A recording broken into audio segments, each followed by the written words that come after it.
ఏ దేశమైనా అభివృద్ధి చెందిన దేశంగా మారాలంటే అర్బన్ ట్రాన్స్పోర్ట్ చాలా ఇంపార్టెంట్.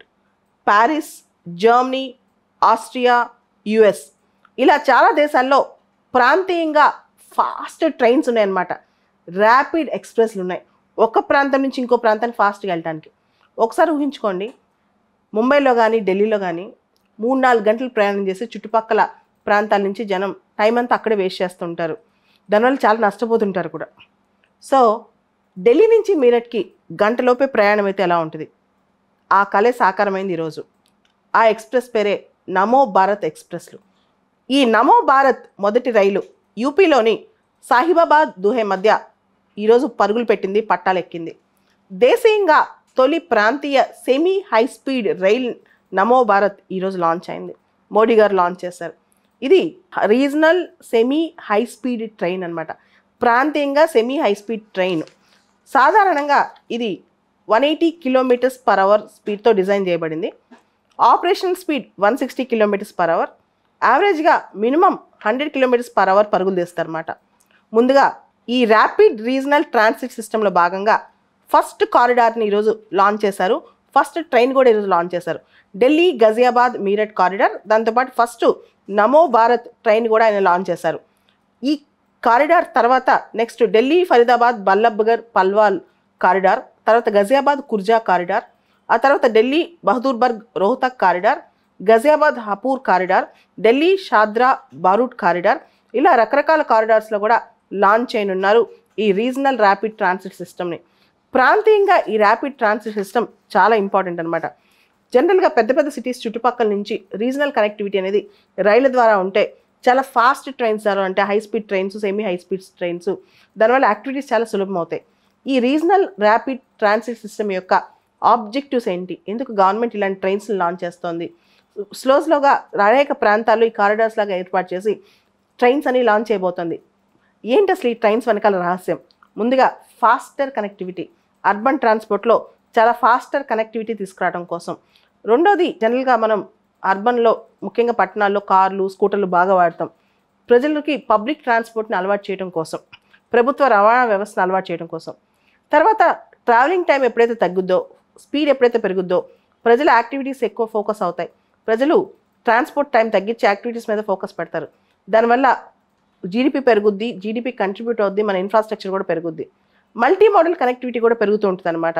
తర్వాత ఫస్ట్ ఢిల్లీ, గజియాబాద్, మీరట్ ఈ కారిడార్ని ఎందుకు లాంచ్ చేశారంటే నేషనల్ క్యాపిటల్ రీజియన్ యొక్క పొటెన్షియల్ని పూర్తి స్థాయిలో అన్లాక్ చేయడం కోసం దీన్ని చేశారనమాట.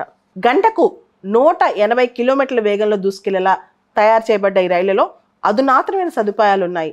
అంతేకాదు ఈ ప్రాంతీయ శీఘ్ర రవాణా వ్యవస్థ చాలా మోడర్న్ టెక్నాలజీస్తో, ఫారెన్ టెక్నాలజీస్ అన్ని అడాప్ట్ చేసుకొని చేయబడింది అనమాట. ప్రస్తుతం ఇప్పుడు ఈరోజు లాంచ్ చేసిన కారిడార్ ఢిల్లీ, గజియాబాద్, మీరట్ కారిడార్ మధ్య 30,000 కోట్ల రూపాయలతో చేపట్టిన ఈ ప్రాంతీయ శీఘ్ర రవాణా వ్యవస్థ ప్రస్తుతానికి ఢిల్లీ రూపురేఖలు, ముఖ్యంగా ఈ ట్రాన్స్పోర్ట్ సిస్టమ్ని మార్చబోతుందని అంటున్నారు. ఢిల్లీ మెట్రో ఎంత ప్రభావం చూపించిందో ఇలాంటి ప్రభావం ఇది కూడా చూపించే అవకాశం ఉందని కూడా చెప్తున్నారనమాట. ఈ నమో భారత్ ట్రైన్లో అన్నీ కూడా ఏసీ కోచెసే ఉంటాయి, నాన్ ఏసీ అసలు ఉండవు అనమాట. ప్రస్తుతం మనకు రైల్లో ఉన్నట్టే ప్రతి రైల్లో 2+2 తరహా సీట్లు ఉంటాయి. అంటే చిన్న చిన్న ట్రైన్స్లో ఉంటాయి కదా 2+2. నిలబడేందుకు చాలా విశాలంగా ఉంటాయి.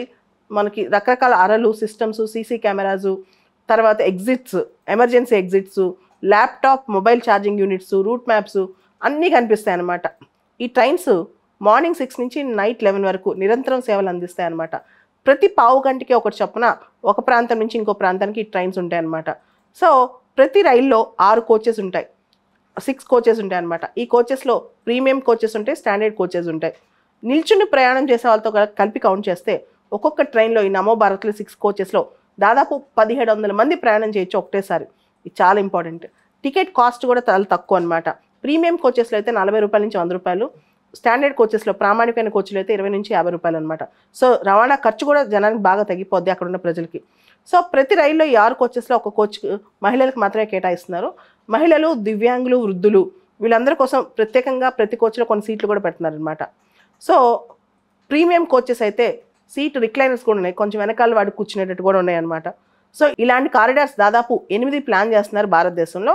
ముఖ్యంగా రీజనల్ ర్యాపిడ్ ట్రాన్సిట్ సిస్టమ్ ఫాస్ట్గా తయారు చేయాలని చెప్పి ముందుగా ఢిల్లీ, గజియాబాద్, మీరట్లో తయారు చేయడం జరిగింది. చాలామంది ఈ ప్రాజెక్ట్ను మినిస్ట్రీ ఆఫ్ రైల్వేస్ ప్రాజెక్ట్ అనుకుంటారు. కాదు, ఈ project overseeing body ministry of housing and urban affairs అనమాట.